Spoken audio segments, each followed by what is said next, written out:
நான் படித்ததில் எனக்கு பிடித்த சந்தித்த வேலை தொடரின் 4வது பகுதி. இந்த கதை உங்களுக்கு பிடித்திருந்தால் லைக் அண்ட் சப்ஸ்கிரைப் பண்ணிக்கோங்க ஃப்ரெண்ட்ஸ்.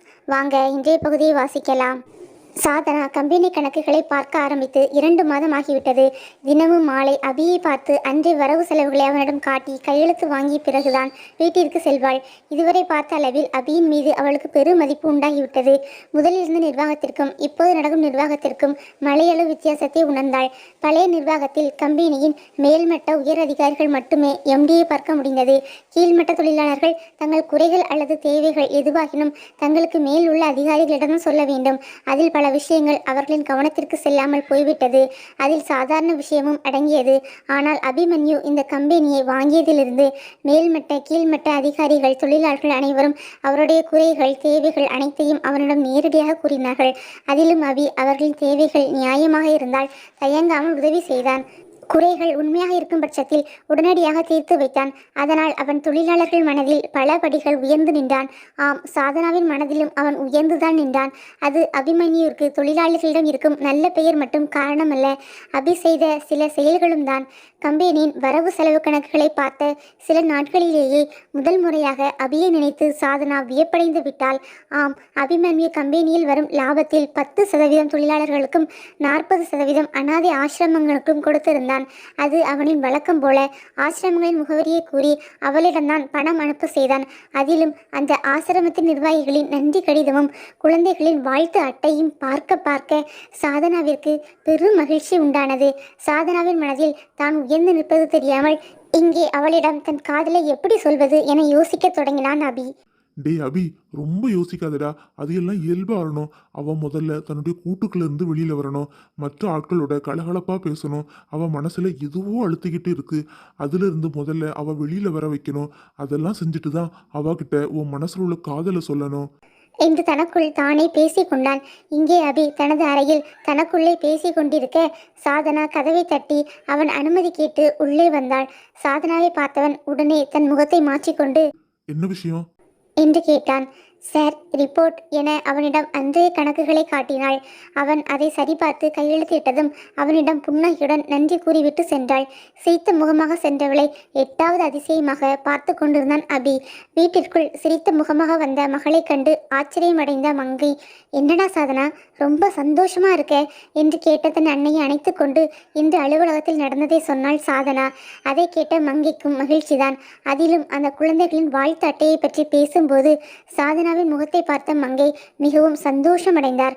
கடவுளே, என் பொண்ணு ரொம்ப நாள் கழிச்சு சிரிக்கிறா. இந்த சிரிப்பு எப்போவுமே வாடாமல் இருக்கணும் என்று ஒரு அவசர வேண்டுதலையும் வைத்தார். தன் பொண்ணை சிரிக்க வைத்த அபிக்கு மனதார நன்றி கூறினார். அதே நேரம் இங்கே அபியின் வீட்டில் அபி காஃபி குடித்து கொண்டிருக்க நன்றாக புரை ஏறியது. வாசுகி அவன் தலையை தட்டி கொண்டே, உன்னை எந்த பொண்ணோ திட்டுறாங்க போல கண்ணா என கிண்டல் செய்ய தன் அன்னையை முறைத்தான் அபி. எதுக்கு கண்ணை மறைக்கிற? நான் உண்மைதானே சொல்கிறேன். தினமும் ஏதாவது ஒரு பொண்ணை திட்டலைன்னா உனக்கு தூக்கம் வராதே என்று மேலும் அவனை கேலி பேசினாள். அபி அன்னையை முறைத்து கொண்டு, ஆமா, ஏற்கனவே அது மாதிரி பேசிதான் ஒருத்திக்கிட்ட மாட்டிக்கிட்டு முழிக்கிறேன்.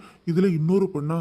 தாங்காது தாயே என்று தனது மனதில் கூறியவன் தன் அன்னையிடம் வெளியே, என் இமேஜை டேமேஜ் பண்ண வெளியில யாரும் தேவையே இல்லை. நீங்க ஒருத்தரே போதும். எனக்கு அம்மாவை வந்து பிறந்தீங்களே, போங்கம்மா, நான் ரொம்ப கோவமா போறேன் என்று போலியாக அழுத்து கொண்டவன் தன் அறைக்குள் புகுந்து கொண்டான். அபி வெளியே கம்பீரமாகவும் எதிரிகளுக்கு சிம்ம சொப்பனமாகவும் விளங்கும் தன் மகன் தன்னிடம் குழந்தையாய் சினிங்கி செல்வதை பெருமையாய் பார்த்தார் வாசுகி.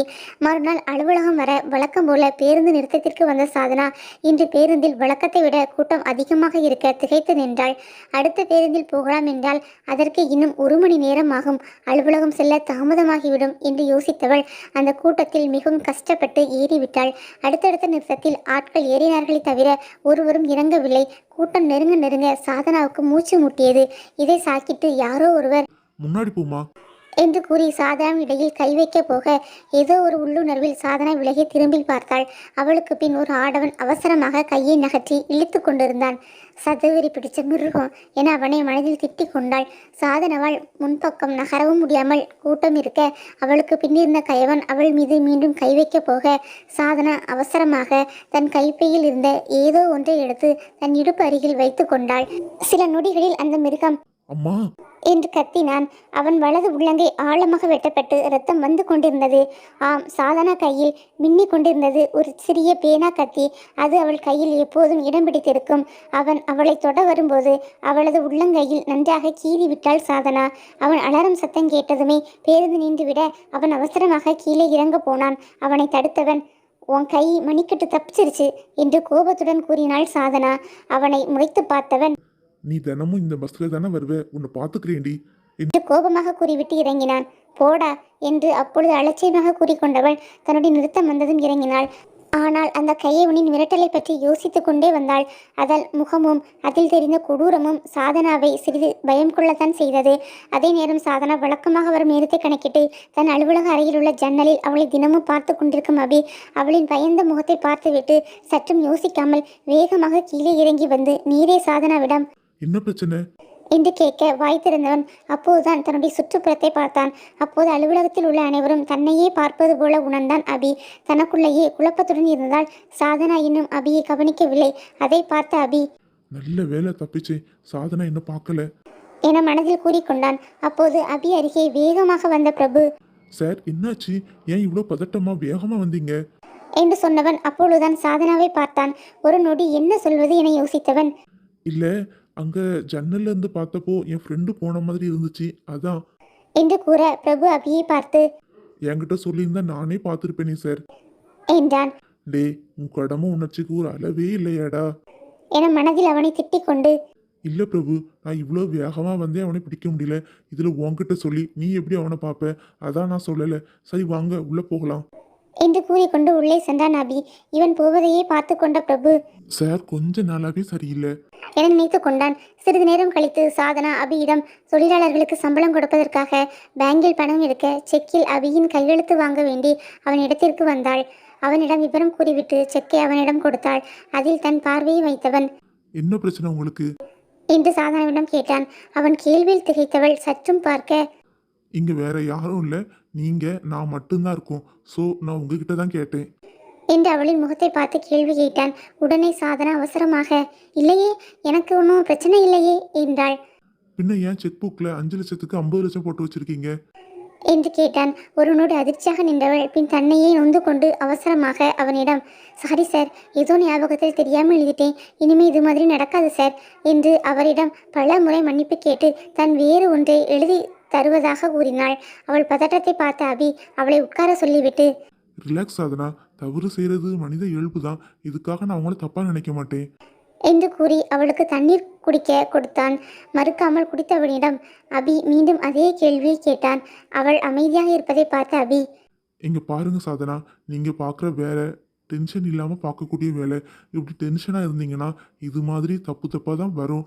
அதனால் இந்த விஷயத்துல இருந்து கொஞ்சம் வெளியில் வாங்க. எதுவாக இருந்தாலும் தயங்காமல் என்கிட்ட சொல்லுங்கள். என் மேலே நம்பிக்கை இருந்தா. என்று பேச்சை நிறுத்தியவன் அதோடு முடித்துக்கொண்டு, இந்த செக்கை வேற எழுதி நானே பிரபுக்கிட்ட கொடுத்து விடுறேன். இப்போ நீங்கள் போகலாம் என்று கூறினான்.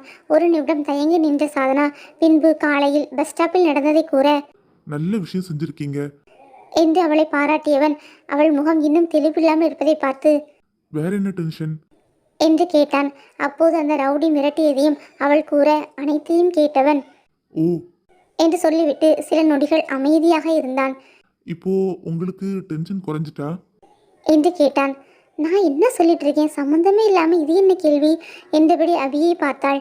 சாரி சாதனா, நீங்கள் இதை மனசில் வச்சுக்கிட்டு வேலை பார்த்தீங்கன்னா உங்களால் சரியாக வேலை பார்க்க முடியாது. அதனால தான் என்ன பிரச்சனைன்னு கேட்டேன்.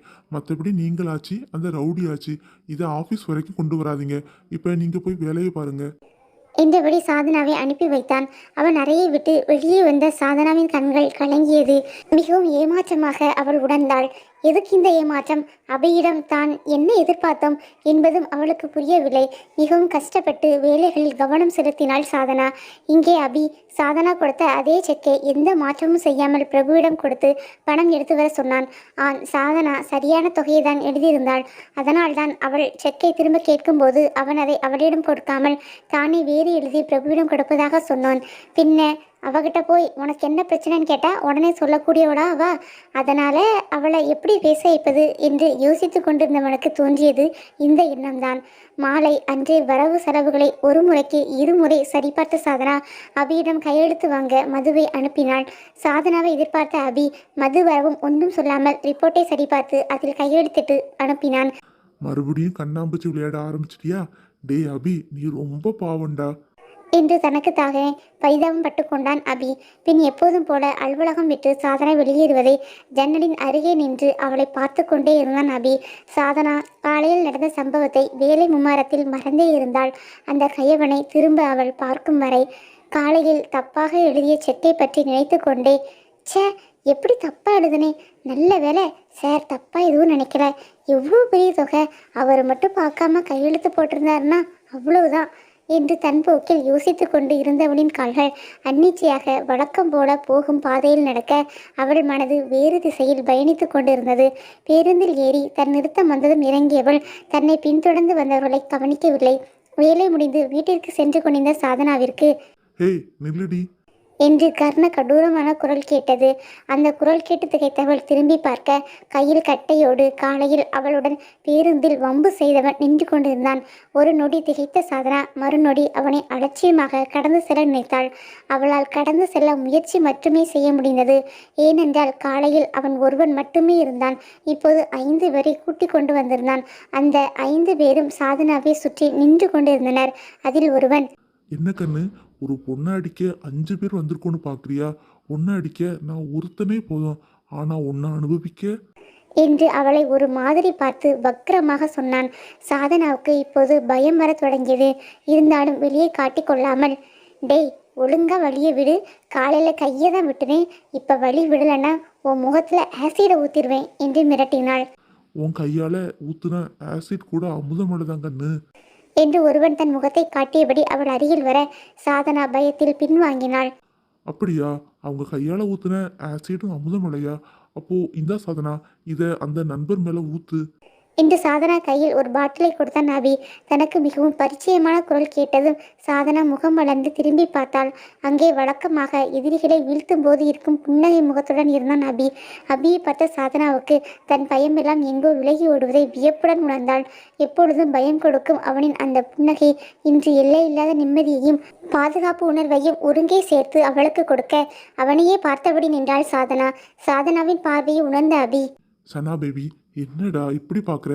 இப்படி பார்த்தா மாமா இப்படி சண்டை போடுவேன் என மனதில் அவளை கொஞ்சி கொண்டு இருந்தான். அப்பொழுது அந்த ரவுடிகளில் ஒருவன், என்ன சார், உன்னை பார்த்தா ஏசி காத்துல குழுன்னு வேலை செஞ்சுட்டு இருக்கிற ஆள் மாதிரி தெரியுது. உனக்கு எதுக்கு இந்த வேண்டாத வேலை? உன் வேலையை பார்த்துட்டு போ, நாங்கள் இந்த குட்டியை பார்த்துக்குறோம் என்று சொல்லி சாதனாவின் கையை பிடிக்க வந்தவன் திடீரென, ஐயோ அம்மா என அலறியபடி தன் பாதங்களை பிடித்து துடித்து கொண்டிருந்தான். மற்ற நால்வர்களும் திகைத்து என்னவென்று பார்க்க அவனின் பாதங்களின் தோல் பீந்து சிதைந்திருந்தது. சாதனாவின் கையில் இருந்த பாட்டில் அப்போது அபியின் கைக்கு மாறியிருந்தது. அபி அவனின் பாதத்தில் ஆசிடை கொட்டிவிட்டு இருந்தான். திடீரென்று நடந்த இந்த செயலில் திகைத்து நின்ற நால்வரும் அபியை வெறியுடன் தாக்க வர நொடியில் சாதனாவை தன் பின்னே மறைத்து கொண்டு ருத்ரமூர்த்தியாக மாறி 4 பேரையும் புரட்டி எடுத்து கொண்டிருந்தான் அபி.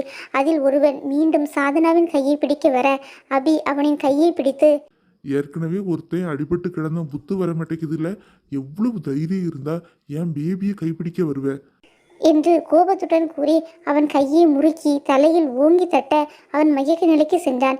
மற்ற மூவரும் அபியின் கோபத்தை பார்த்து மிரண்டு தப்பி ஓட பார்த்தனர்.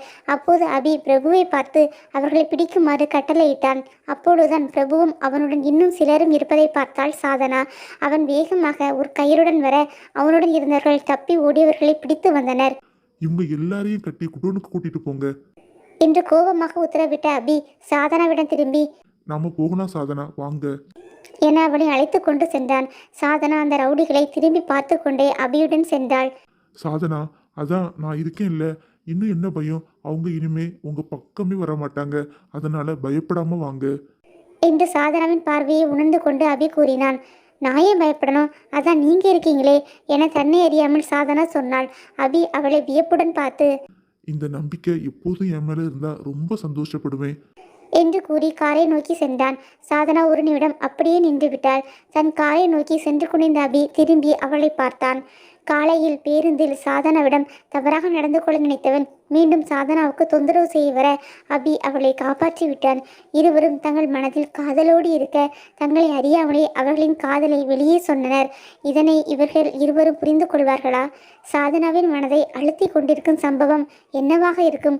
அதனை அபி கண்டுபிடித்து சரி செய்து விடுவானா என்பதை தொடர்ந்து வரும் பகுதியில் தொடர்ச்சியாக அடுத்தடுத்து வாசிக்கலாம். தேங்க்யூ.